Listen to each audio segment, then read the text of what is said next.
Bismillahirrahmanirrahim. Assalamualaikum warahmatullahi wabarakatuh. Alhamdulillahirabbil alamin. Wassalatu wassalamu ala asyrafil anbiya'i wal mursalin Sayyidina Muhammad wa ala alihi wa sahbihi ajma'in, amma ba'du. Anak-anakku yang berbahagia, yang saya cintai dan banggakan, selamat datang kepada anak-anakku yang baru bergabung. Jadi dalam kesempatan ini kita akan melanjutkan pelajaran kita, yaitu pelajaran akidah akhlak, yang mana pada minggu yang telah lewat kita pernah membahas tentang menghindari akhlak tercela pada diri sendiri. Jadi pada hari ini kita akan melanjutkan pelajaran kita, yaitu masalah mukjizat dan kejadian luar biasa lainnya. Apakah anak-anakku sudah siap untuk belajar? Alhamdulillah kalau kalian sudah siap. Jadi silakan anak-anakku mengamati peta konsep tersebut. Nah, jadi ini adalah peta konsep mukjizat dan kejadian luar biasa lainnya. Kita akan membahas pengertian mukjizat, begitu juga dengan hikmah dan contoh mukjizat dan kejadian luar biasa lainnya selain dari mukjizat, yaitu ada karamah, ada ma'unah, dan ada irhas. Baiklah anak-anakku, silakan kalian amati gambar berikut ini. Jadi ini adalah gambar. Ada bulan terbelah menjadi dua, begitu juga ada lautan terbelah menjadi dua, ada juga gambar api yang besar, dan ada perahu yang berada di atas air yang sangat besar. Nah, jadi kita lanjut anak-anakku. Sekarang kita akan membahas masalah pengertian mukjizat. Jadi kata mukjizat berasal dari bahasa Arab, yaitu a'jaza yu'jizu mu'jizat, yang artinya sesuatu yang melemahkan atau mengalahkan.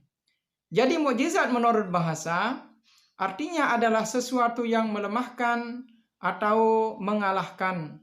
Secara istilah, mukjizat adalah sesuatu yang terjadi pada diri Nabi atau Rasul Allah Subhanahu wa Ta'ala bersifat istimewa dan berada di luar batas akal manusia. Jadi mukjizat itu adalah sesuatu yang luar biasa yang Allah Subhanahu wa Ta'ala berikan kepada para rasul-rasulnya, yang mana dia itu bersifat istimewa atau berada di luar batas akal manusia.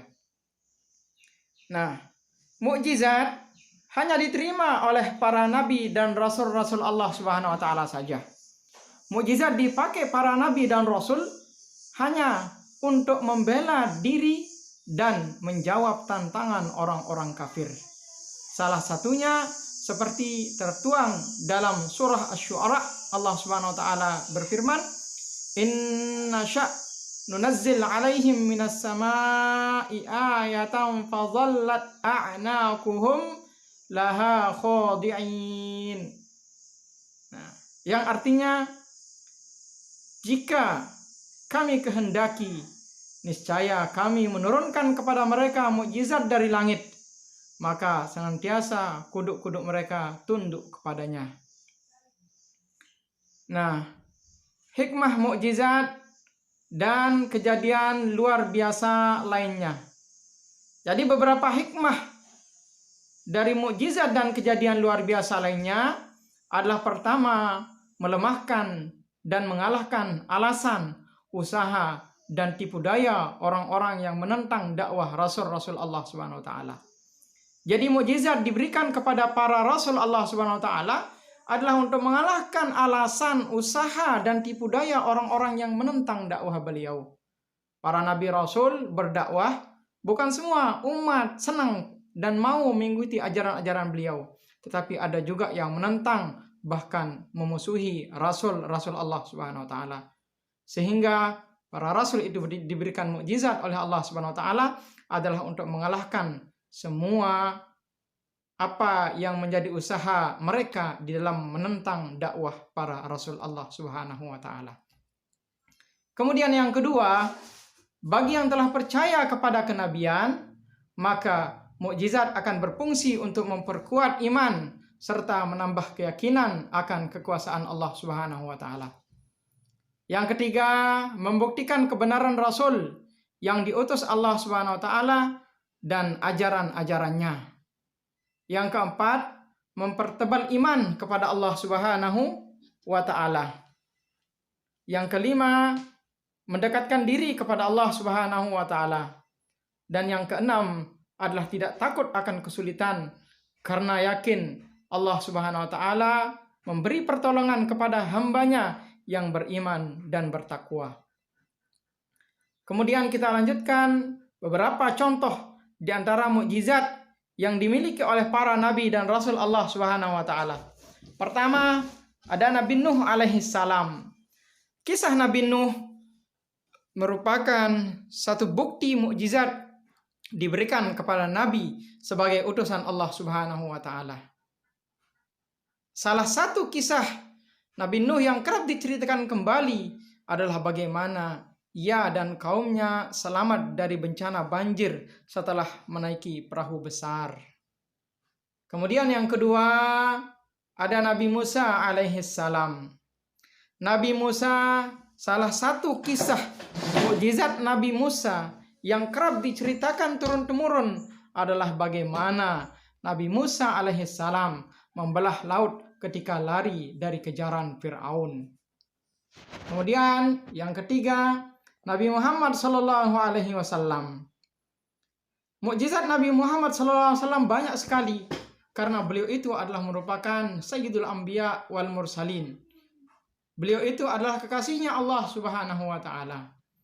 Mukjizat Nabi Muhammad diantaranya peristiwa Isra dan Mi'raj, membelah bulan untuk membuktikan kenabiannya terhadap orang Yahudi, bertasbihnya kerikil di tangannya, batang kurma yang menangis, pemberitaan Muhammad tentang peristiwa-peristiwa masa depan ataupun masa lampau. Tetapi mukjizat yang terbesar adalah kitab suci Al-Quranul Karim. Kemudian yang keempat adalah Nabi Ibrahim alaihi salam. Mukjizat Nabi Ibrahim alaihi salam adalah tidak terbakar dalam kobaran api yang besar. Kemudian kita lanjutkan ke kejadian luar biasa lainnya. Kejadian luar biasa selain dari mukjizat yang diberikan kepada Rasul-Rasul Allah Subhanahu wa Ta'ala. Yang pertama ada karomah. Karomah artinya kelebihan, keistimewaan, maupun kejadian luar biasa yang dianugerahkan kepada mereka-mereka yang dicintai oleh Allah Subhanahu wa Ta'ala lantaran ketaatannya. Jadi karomah ini Allah Subhanahu wa Ta'ala berikan kepada para wali-walinya yang keimanan dan ketakwaannya hanya kepada Allah Subhanahu wa Ta'ala. Kemudian yang kedua ada ma'unah. Ma'unah artinya adalah keistimewaan yang diberikan oleh Allah Subhanahu wa Ta'ala kepada seorang mukmin yang tengah berada dalam masa sulit. Ma'unah juga dapat dimaknai dengan pertolongan Allah Subhanahu wa Ta'ala kepada hambanya. Kemudian yang ketiga ada irhas. Irhas adalah keistimewaan yang diberikan oleh Allah Subhanahu wa Ta'ala kepada calon rasul sebelum dinyatakan sebagai rasul. Beberapa contoh peristiwa irhas seperti kekalahan pasukan Abrahah dalam menghancurkan Ka'bah. Peristiwa tersebut bersamaan dengan lahirnya Nabi Muhammad sallallahu alaihi wasallam. Nah, itu adalah beberapa pengertian dari kejadian luar biasa selain daripada mukjizat. Apakah anak-anakku sudah paham? Alhamdulillah. Kalau kalian sudah paham, sekarang Ustadz akan memberikan kalian beberapa pertanyaan untuk dijawab. Silakan anak-anakku mencatatnya. kemudian menjawabnya secara baik dan benar.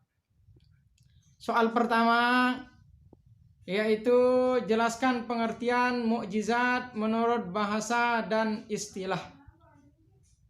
Kemudian yang kedua, sebutkan 2 contoh mukjizat Nabi Musa alaihissalam. Yang ketiga, jelaskan pengertian karomah. Yang keempat, nabi yang tidak terbakar dalam kobaran api yang besar adalah titik-titik, nabi siapa. Kemudian yang terakhir, yang kelima, jelaskan pengertian irhas. Nah, jadi ini 5 soal. Silakan anak-anakku menjawabnya dengan baik dan benar. Jangan lupa berdoa kepada Allah Subhanahu wa taala, jaga kesehatannya, jaga imannya, jaga imunnya. Semoga kita semua diberikan kesehatan oleh Allah Subhanahu wa taala. Jadi silakan anak-anakku juga belajar di rumahnya. Mudah-mudahan kalian masih tetap mempunyai semangat untuk belajar. Mudah-mudahan apa yang kita pelajari pada saat sekarang ini menjadi ilmu kita yang bermanfaat dan menjadikan keimanan serta ketakwaan kita kepada Allah Subhanahu wa taala semakin bertambah. Amin ya rabbal alamin. Baiklah anak-anakku, terima kasih kalian sudah menyimak dan mengikuti pelajaran kita pada hari ini dengan tema mukjizat dan kejadian luar biasa lainnya. Jadi hanya ini yang Ustadz sampaikan. Mudah-mudahan ada manfaatnya untuk kita semua. Sekian. Assalamualaikum warahmatullahi wabarakatuh.